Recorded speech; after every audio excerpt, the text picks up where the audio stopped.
Hoy día, 3 de mayo del 2023, nos toca revisar el capítulo 13 de Romanos y posiblemente el 14. Oramos para que el Señor bendiga este tiempo y podamos sacarle mucho provecho. Ok. ¿Qué dice? Sométanse toda persona a las autoridades superiores. ¿A quién dice? A todos. O sea, nadie estamos exentos ni tenemos derechos diferentes de otras personas, ¿no?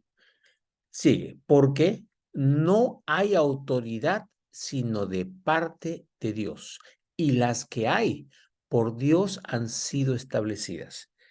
Ok, acá en este momento cualquiera de nosotros dice, pero mira la autoridad que tenemos, este es un mafioso, este es una persona ilegal, este hace tal cosa, este hace tal otra. ¿Cómo Dios va a poner unas autoridades así? Acuérdense que esto está escrito hace 2000 años, casi 2000 años. Y si se acuerdan, los romanos también hacían barbaridad y media. Y la gente buscaba, los que cobraban impuestos cobraban por aquí más. O sea, los abusos existían en esa época tanto como existían ahora. A veces peor, a veces menos, pero igual. O sea, digamos, la sociedad es muy parecida. ¿Qué está diciendo Dios? Que las autoridades las ha puesto Él. Y tú dices, ¿por qué no escogió otro? En esa época eran impuestas sin elecciones, ahora son por elecciones, ¿no? La mayor parte, otra parte son puestas a dedo, obviamente. Entonces, ¿por qué tenemos las autoridades, muchos de que nos han tocado? Y alguien dijo una vez, tenemos las autoridades que nos merecemos o las que nuestras formas de ver o circunstancias nos han hecho llamar. Si no estamos apoyados en Dios realmente como pueblo, entonces la mayor parte de la gente no está apoyado, entonces lo que le va a tocar no es la cosa mejor, ¿correcto? Sino va a tocar de acuerdo a las circunstancias. Entonces, Dios pone autoridades de acuerdo a las circunstancias de cada pueblo y cada situación en específica. Pero, nuevamente, ¿quién las ha puesto? Las ha puesto Dios. No nos olvidemos de eso, que suena dificilísimo. 2. De modo que quien se opone a la autoridad, a lo establecido por Dios, resiste. Ojo, la autoridad ejerce la autoridad según la ley. Cuando se sale de la ley, no está ejerciendo autoridad, está ejerciendo abuso. Entonces, tengamos bien claro esto. Autoridad es cuando está cumpliendo como está en la ley. Entonces, si se sale de eso, ya no es lo correcto, ¿correcto? Ok. Y los que se resisten a lo establecido por Dios acarrean condenación para sí mismos. Entonces, tenemos que respetar a las autoridades cuando están haciendo lo que deben hacer. Si yo estoy faltando a la ley en algo y me corrigen y me multan, ¿qué tengo que hacer? Respetarlas. Ahora, acuérdense esto es para nosotros hijos de Dios. Es para todos, pero para nosotros hijos de Dios tenemos que tener mucho cuidado en mantenernos dentro de la ley como ejemplo y para poder progresar más. Ok, seguimos. Porque acá está bien claro, los magistrados no están para difundir temor al que hace el bien, sino al malo. Otra vez, cuando están actuando correctamente. No están para darnos temor. Si estoy actuando bien, no tengo por qué tener temor, pero si estoy actuando mal, puedo ser atrapado, ¿correcto? Pregunta, ¿quieres pues no temer la autoridad? Haz lo bueno y tendrás alabanza de ello. Es lógico, ¿no es cierto? Si hacemos lo bueno, la autoridad te va a felicitar y si no, te va a castigar, ¿no es cierto? ¿Qué? 4. ¿Por qué? Porque la autoridad es servidor de Dios para tu bien. Está puesto como servidor.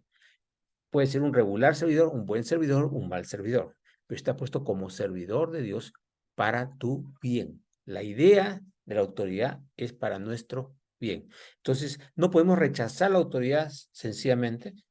Si está cumpliendo lo que debe estar cumpliendo, no podemos rechazarla, porque si la rechazamos, estamos rechazando el plan de Dios para esa cosa. Ok.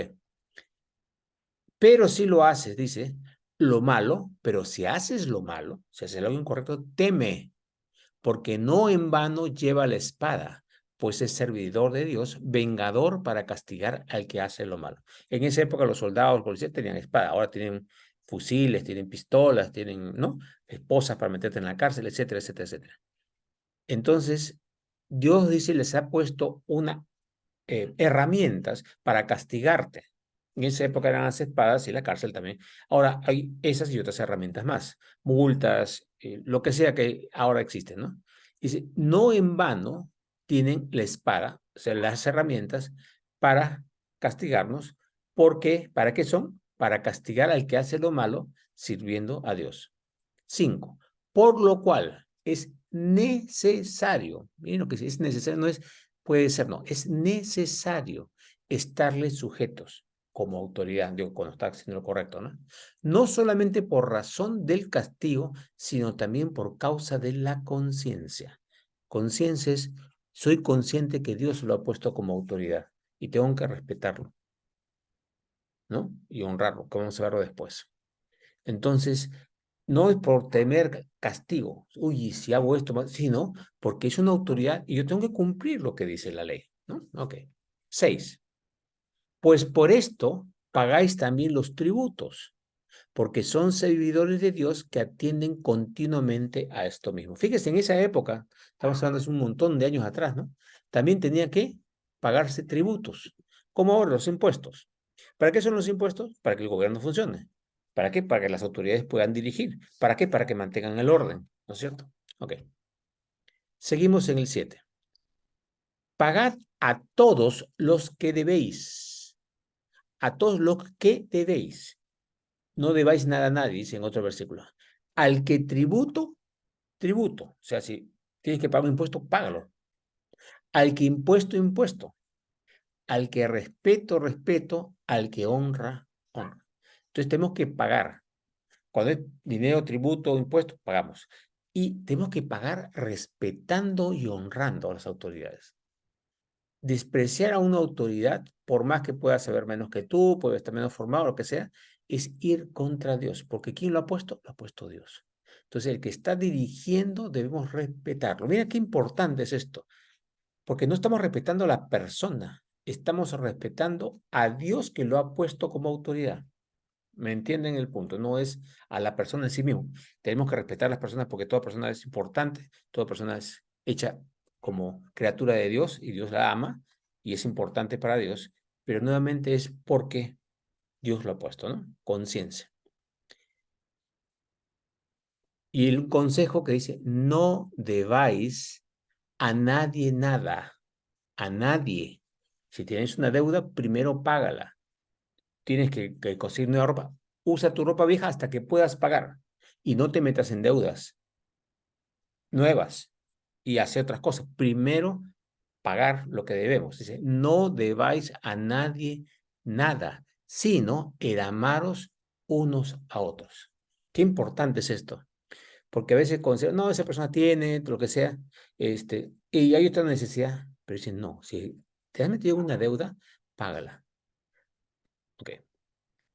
Dice, porque el que ama al prójimo ha cumplido la ley. ¿A quién le debemos generalmente a un próximo, pues, que nos ha prestado la plata y a eso le debemos? Cambio parte de los casos es así, ¿no? 9. Porque no adulterarás, no matarás, no hurtarás, no dirás falso testimonio, no codiciarás y cualquier otro mandamiento. Está mencionando los 10 mandamientos, ¿no? Y cualquier otro mandamiento en esta sentencia o en esta palabra se resumen. Amarás a tu prójimo como a ti mismo. Jesús dijo eso y acá Pablo lo está repitiendo. Toda la ley se resume, amarás al Señor tu Dios con todo tu corazón, tu alma y tu mente y al prójimo como a ti mismo. Entonces lo que está diciendo es, la ley lo dice claramente, la ley mosaica y la ley de Dios, ¿no es cierto? Ok. 10. El amor no hace mal al prójimo. Así que el cumplimiento de la ley es el amor. Entonces, no pensemos tanto en las leyes que no sé, sino es, si yo amo a una persona, estoy haciendo algo para el bien de esa persona, para que esa persona esté más feliz, esté más plena, pueda aprender, pueda cambiar, pueda hacer lo que sea necesario para estar cada vez más cerca de Dios, más en gozo, más en paz, más en salud, lo que sea. Entonces, si yo quiero que una persona esté bien, no le voy a robar, no le voy a quitar, no lo voy a envidiar, ¿no es cierto? Porque eso es amor. Y esto, conociendo el tiempo, Conociendo el tiempo, mucha gente piensa que está hablando ya que ya viene el tiempo del fin, ya viene al toque, y no es así porque eso fue hace 2000 años. Vamos a leerlo completo. Y esto conociendo el tiempo, que es ya hora de levantarnos del sueño. En otras es hora de despertarse, en otras traducciones.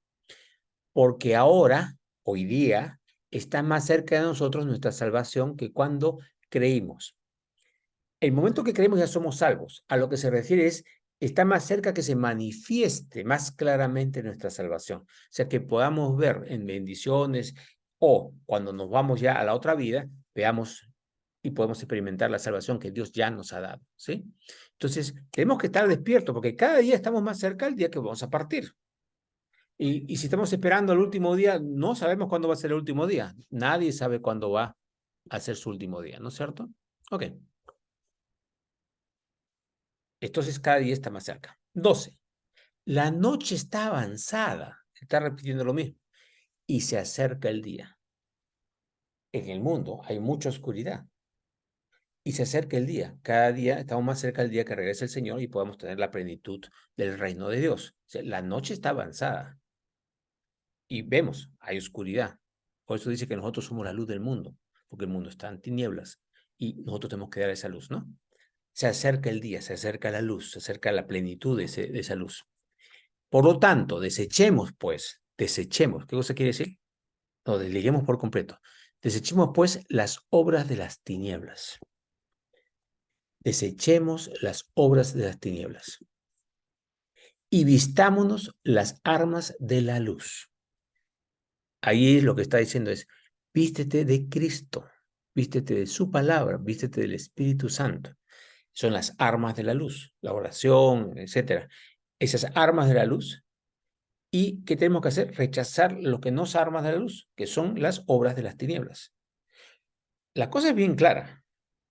Lo que es de Dios es luz y lo que no es de Dios es tinieblas, por más que se vea aparentemente bueno.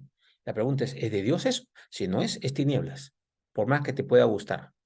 ¿Mm? 13. Andemos como de día, honestamente. ¿Cómo es andar de día? Visible, no escondiendo las cosas, no fingiendo, ¿no? Andemos como de día, honestamente.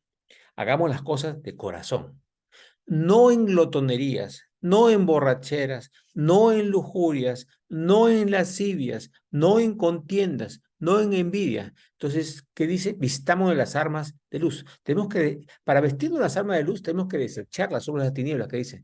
Y algunas de las obras de las tinieblas son las que está mencionada acá. Hay muchas más, por supuesto. Entonces, es vestirte de las armas de la luz. Tenemos que vestir, tenemos que estar bien conscientes de que estoy vestido en este momento, qué ropa tengo puesta, qué estoy luciendo ante el mundo, ante mi familia, ante mi, lo que sea que están con nosotros. Entonces, ¿qué dice nuevamente? Vestirnos como vestidos del Señor Jesucristo y no proveáis para los deseos de la carne. Cuando habla de carne, por ejemplo, tienes hambre, ¿cómo que no vas a proveer para la comida? No, eso sí. ¿A qué se refiere con los deseos de la carne? Los deseos que se oponen a Dios. Ojo, ok. Lo que Dios ha dado es bueno.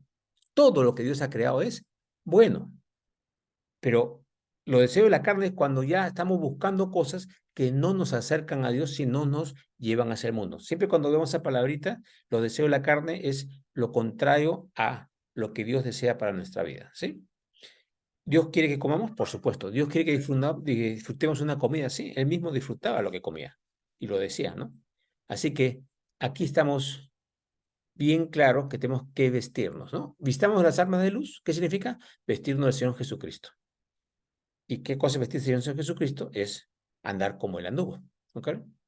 Ok, entonces seguimos ahora con Romanos 14.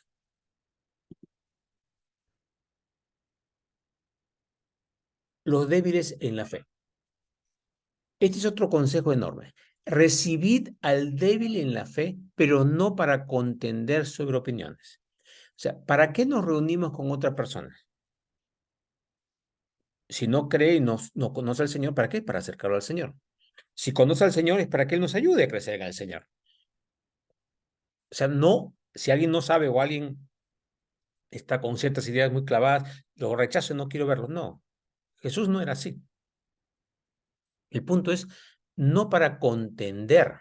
¿Contender qué significa? Pelearse. No, hay que opinar y hay que enseñar, pero no contender. O sea, no actuar con superioridad y querer, no. Dice, porque uno cree, y este es un ejemplo de los judíos con los no judíos, uno cree que se ha de comer de todo. Los gentiles dicen, no, no hay nada malo. Otro, que es débil, come legumbres. ¿Por qué débil? Ahorita voy a explicar. El que come no menosprecie al que no come, y el que no come no juzgue al que come, porque Dios le ha recibido. Porque ¿quién creó todo? Dios. Entonces, Dios le dio unos mandamientos sobre ser la comida al pueblo judío. ¿Pero por qué fueron esos mandamientos? ¿Porque los animales eran impuros desde el punto de vista de creación? No, porque eran animales hechos para comer, por decirte, el chancho, era para comer todo y sacarse los desperdicios. Otros, o sea, y hay animales que están hechos de cierta forma que su carne sí es buena para nosotros. Ciertos legumbres son buenas para nosotros, otros son venenosas. O sea, no todo es bueno para nosotros. Entonces lo puso en la ley y la gente habla, el judío les ha enseñado que eso es malo, que es impuro. No es impuro, es creación de Dios, pero no va a ser bien. Entonces, por ejemplo, el conejo no estaba permitido para comer para los judíos. Y podemos comer conejo, no hay problema. Pero otro que es débil, dice acá el 2, otro que es débil come legumbres. O sea, como, no, comer carne no se debe, porque eso es malo, que no sé cuántos. La teoría que tú tengas. Desde esa época se hablaba de eso. Había movimientos filosóficos y religiosos que prohibían comer carne. Consideraban que eso era, comer carne era inferior. Entonces, el que come carne, al que come legumbres, ese es inferior. Y el que come legumbres, al que come carne, ese es inferior. Entonces se juzgaban, contendían uno con otros. Por eso es el que come, no menosprecia al que no come. Y voy a explicar mejor eso. Y el que no come, no juzga al que come, porque Dios le ha recibido. Cada uno de nosotros, cuando Dios ya nos recibió y nos ha hecho su familia, valemos como un horror. Valemos la muerte de Cristo. Ese es el valor que tenemos. Y la resurrección. Ese es un valor inmenso. Estemos equivocados en una cosa o en otras, o sea, valemos un horror. Entonces no podemos juzgarnos los unos a los otros, porque Dios ya nos recibió y nos ha hecho parte de su familia. Ya, pues lo más importante del mundo. 4. ¿Tú quién eres que juzgas al criado ajeno? ¿Por qué juzgas a los demás? Para su propio señor está en pie. Su señor le manda a hacer tal cosa al criado y lo acepta. ¿Y cuál es tu problema? Tú no lo juzgues. Para su propio señor está en pie o cae. Pero estará firme porque poderoso es el Señor para hacerle estar firme. O sea, si estamos en Dios y estamos en error y buscamos a Dios, Él nos va a enderezar y nos va a hacer firmes en lo que estamos débiles. O sea, no juzguemos, oremos y bendigamos a las personas para que puedan estar firmes en el Señor. No hay que juzgar. O sea, no importa el error que tengan, no juzgamos. Y aquí explica otra cosa. Unos hacen diferencia entre día y día. Hay que guardar el sábado para el Señor, hay que guardar el domingo para el Señor. Otro juzga igual todos los días. Todos los días son iguales para el Señor. ¿Ok? Es algo que se discute hasta ahora, fíjense. Cada uno esté plenamente convencido en su propia mente. O sea, para mí hay que guardar el sábado, lo guardo el sábado. Si otro no opina lo mismo, ese es su punto con el Señor. Pero yo voy a ser fiel en guardarlo si eso es lo que me han enseñado y pienso que es lo correcto en el Señor. Si me doy cuenta que estoy equivocado y es el domingo, lo hago el domingo. Y si lo hago todos los días, todos los días. Cada uno esté plenamente convencido en su propia mente. Y ahora voy a explicar por qué en un ratito. El que hace caso del día, lo hace para el Señor. O sea, yo guardo el sábado para el Señor, yo guardo el domingo para el Señor. O sea, si lo hago, lo estoy haciendo para Dios, no para los demás, para Dios. ¿Ok? Y el que no hace caso del día, para el Señor no lo hace caso. Mira, para mí todos los días son del Señor, ya no hay solamente el domingo, solamente el sábado.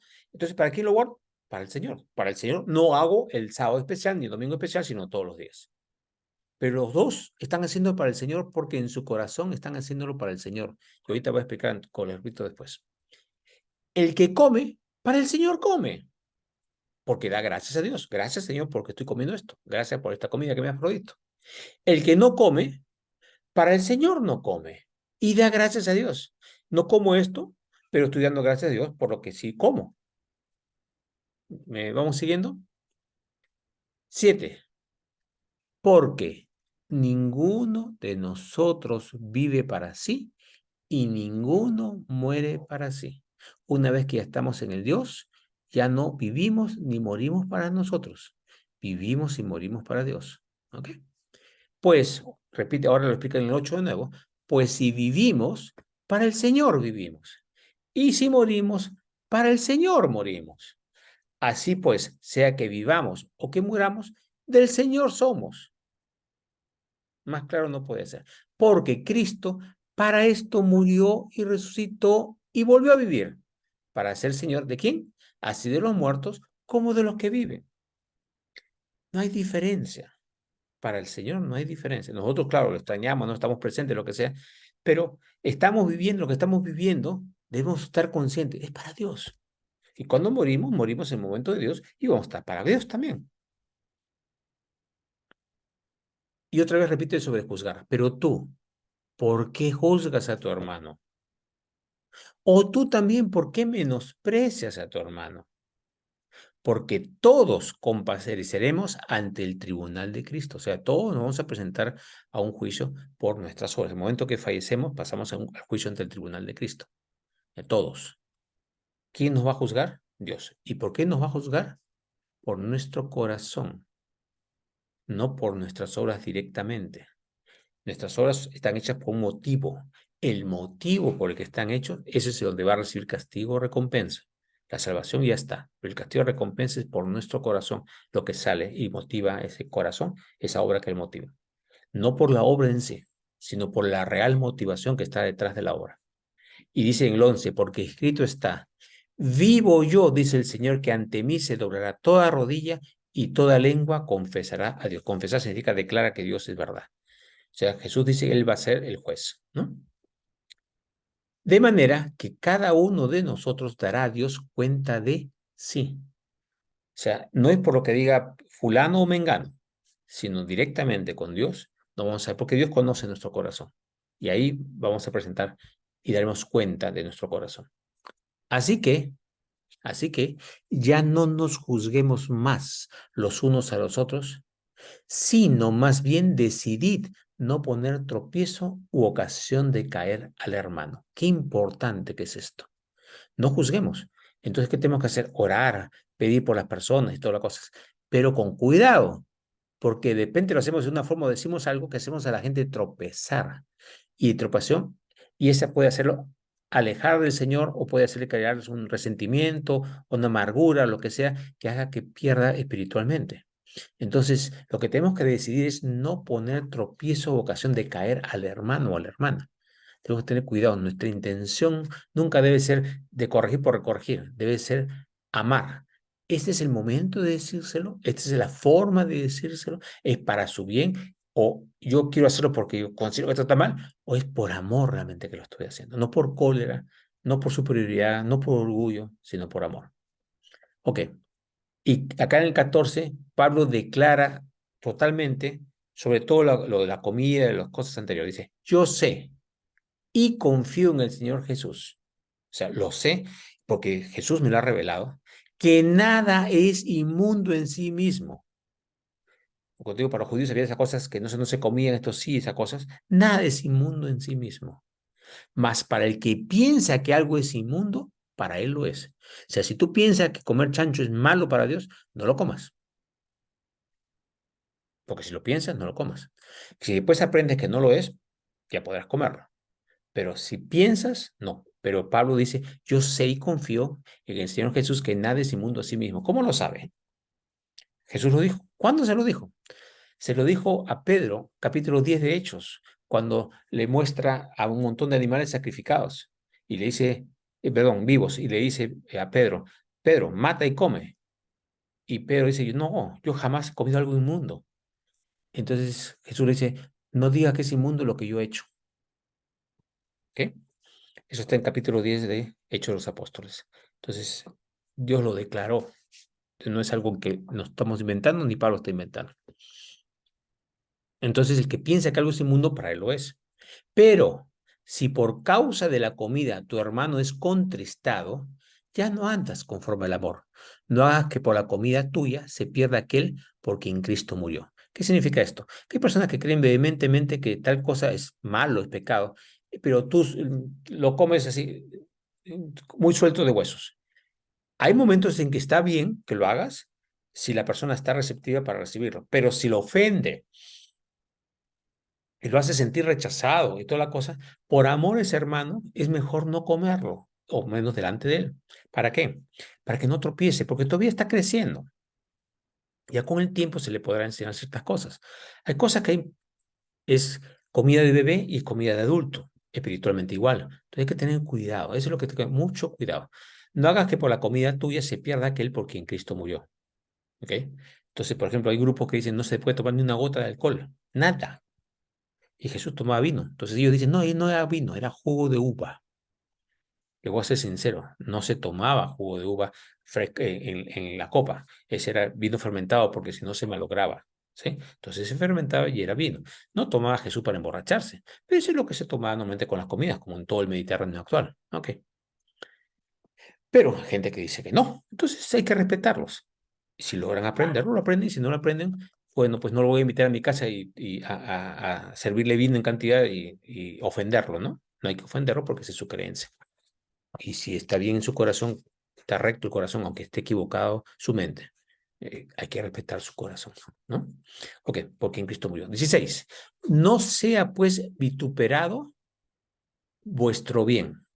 O sea, que lo que estamos haciendo bien, no lo mostremos de tal forma que sea vituperado. Estoy haciendo bien porque sé que estoy haciendo bien, pero si lo presento de cierta forma, van a pensar que está mal y va a ser vituperado. Y eso causa división y alejamiento entre los hermanos. 17.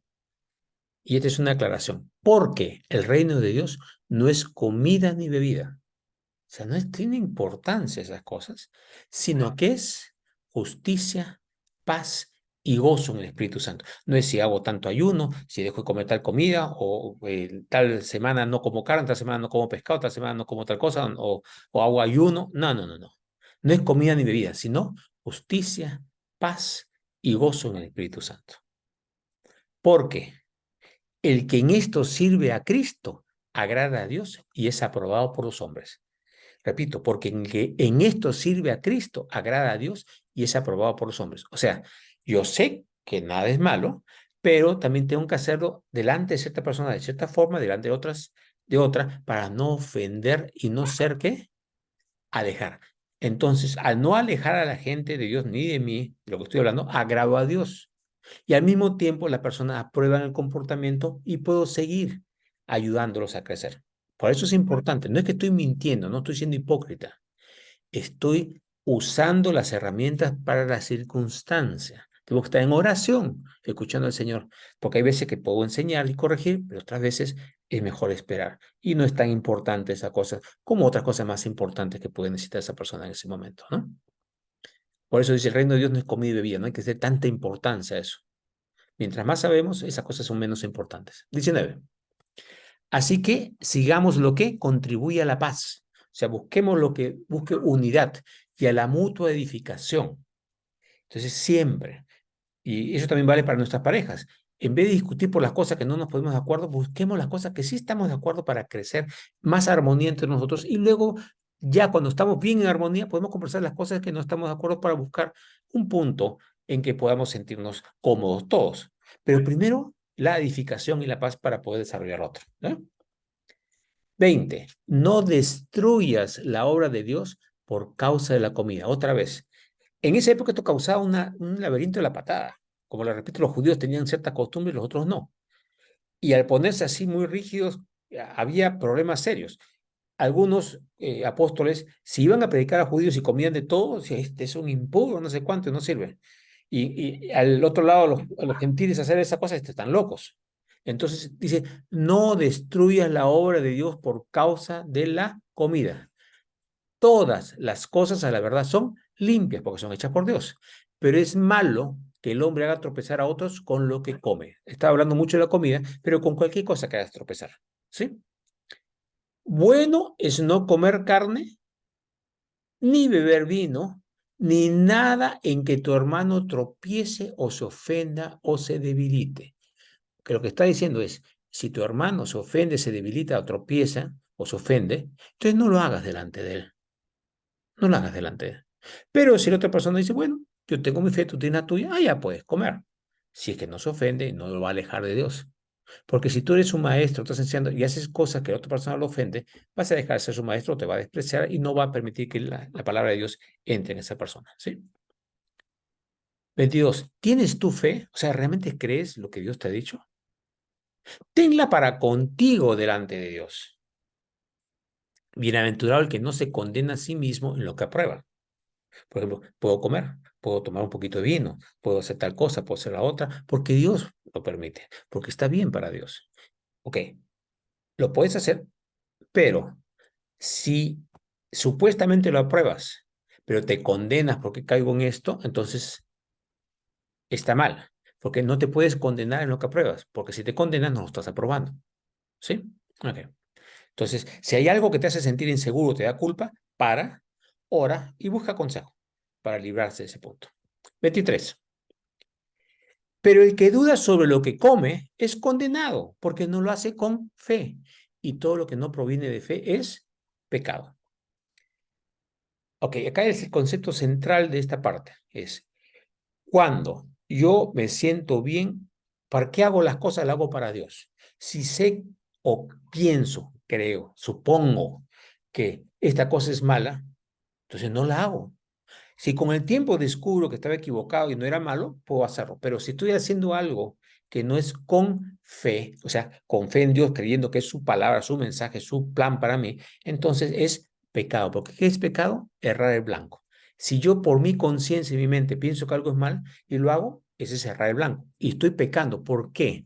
¿El hecho porque es malo? No, porque mi corazón, la intención de mi corazón está mala. Porque si estoy haciendo algo que me parece mal, entonces estoy haciendo pecando. Estoy pecando porque estoy haciéndolo en forma incorrecta. ¿Ok? Gracias, Señor, por este tiempo en tu palabra.